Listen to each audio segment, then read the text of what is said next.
अमृतलाल नागर।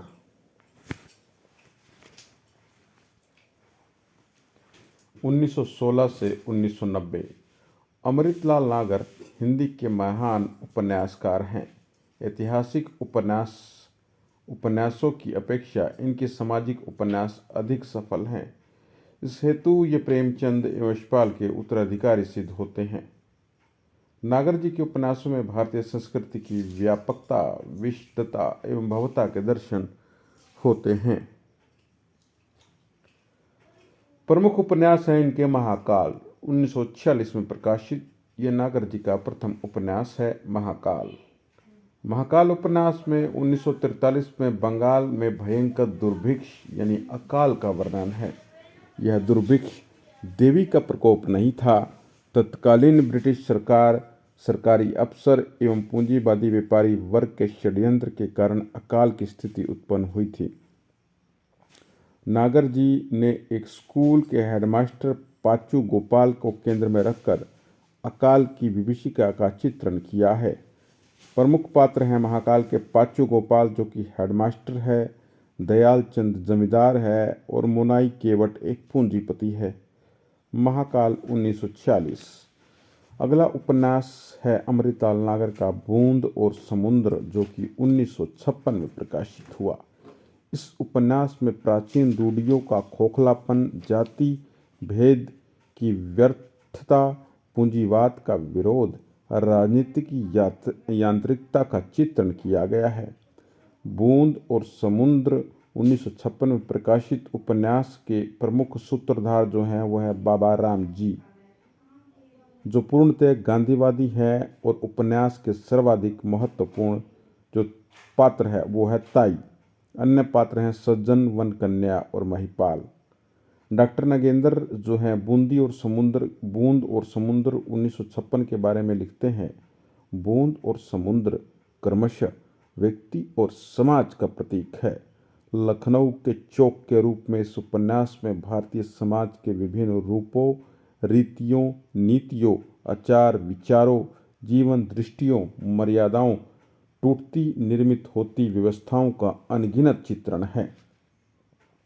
डॉक्टर रामविलास शर्मा का मानना है बूंद और समुद्र पुरानी समाज व्यवस्था के बनते बिगड़ते एवं बदलते हुए भारतीय समाज का महाकाव्य है। Point to be noted. Doctor Ramvilas Sharma लिखते हैं बूंद और समुद्र जो कि अमृतलाल नागर का उपन्यास है, इसमें पुरानी समाज व्यवस्था के बनते बिगड़ते एवं बदलते हुए भारतीय समाज का महाकाव्य है। आगे है शतरंज के मोहरे 1959 ईस्वी। इस उपन्यास में 1820 से लेकर 1837 तक के नवाबी इतिहास को आधार बनाकर अवध के नवाबों के हर्षोन्मुख जीवन का चित्रण है। शतरंज के मोहरे, शायद इस पर फिल्म भी बनी है। आगे है सुहाग के नूपुर 1960। अमृतलाल नागर ने इस उपन्यास की रचना ईसा शताब्दी के प्रथम में तमिल कवि इलग गोवन द्वारा रचित महाकाव्य शिल्पपदी कारक की प्रेरणा लेकर की है। सुहाग के नूपुर 1960। प्रमुख पात्र हैं सुहाग के नूपुर के कनगी है, सार्थवाहन कोवलन कनगी के पति और माधवी नर्तकी है। फिर है अमृत और विष 1966। इस उपन्यास में महारानी विक्टोरिया को लेकर आज़ादी प्राप्त के मध्यमवर्गीय भारतीय समाज का चित्रण है। अरविंद शंकर तथा उनकी पत्नी माया उपन्यास के प्रमुख पात्र हैं।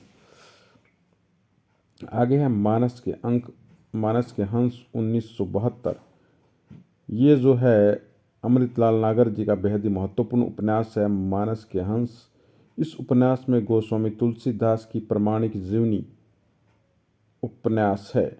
इस उपन्यास में तुलसीदास के मन में चलने वाले राम और काम का द्वंद्व तुलसी के व्यक्तित्व को अधिक मानवीय और प्रासंगिक बनाता है।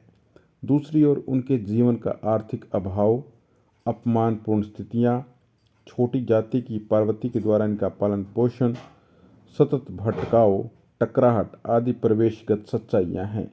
जो आज भी व्याप्त हैं। काम की प्रक्रिया से वे इतने पीड़ित होकर भी तुलसी निरंतर राम जी की ओर बढ़ते रहते हैं। मानस के हंस। फिर है खंजन नयन 1981।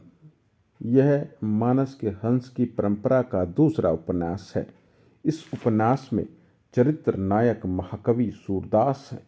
उपन्यास में सूरदास सूरज नायक और कंतो नायिका के पवित्र प्रेम के द्वारा लेखक मनुष्य के बीच वर्गगत अंतर को तिरस्कृत करता है। उपन्यास की नायिका कंतो को लेखक ने सूरदास की सार्थकता प्रेमिका के रूप में चित्रित किया है। अमृतलाल नागर के अन्य उपन्यास हैं सात घूंघट वाला मुखड़ा, एकदा नमिश्रण ने, नाच्यो बहुत गोपाल 1978, बिखरे तिनके 1982, अग्निगर्भा 1983, करवट 1985, पीड़ियाँ 1990, सात घूंघट वाला मुखड़ा, एकदा नैमिषारण्य, नाच्यो बहुत गोपाल, बिखरे तिनके, अग्निगर्भा, करवट, पीड़ियाँ, ये सभी जो हैं अमृतलाल नागर के उपन्यास हैं। सात घूंघट वाला मुखड़ा 1968, एकदा नैमिषारण्य 1972, नाच्यो बहुत गोपाल 1978, बिखरे तिनके 1982, अग्निगर्भा 1983, करवट 1985 और फिर आ गई पीड़ियाँ 1990। तो ये थे अमृतलाल नागर।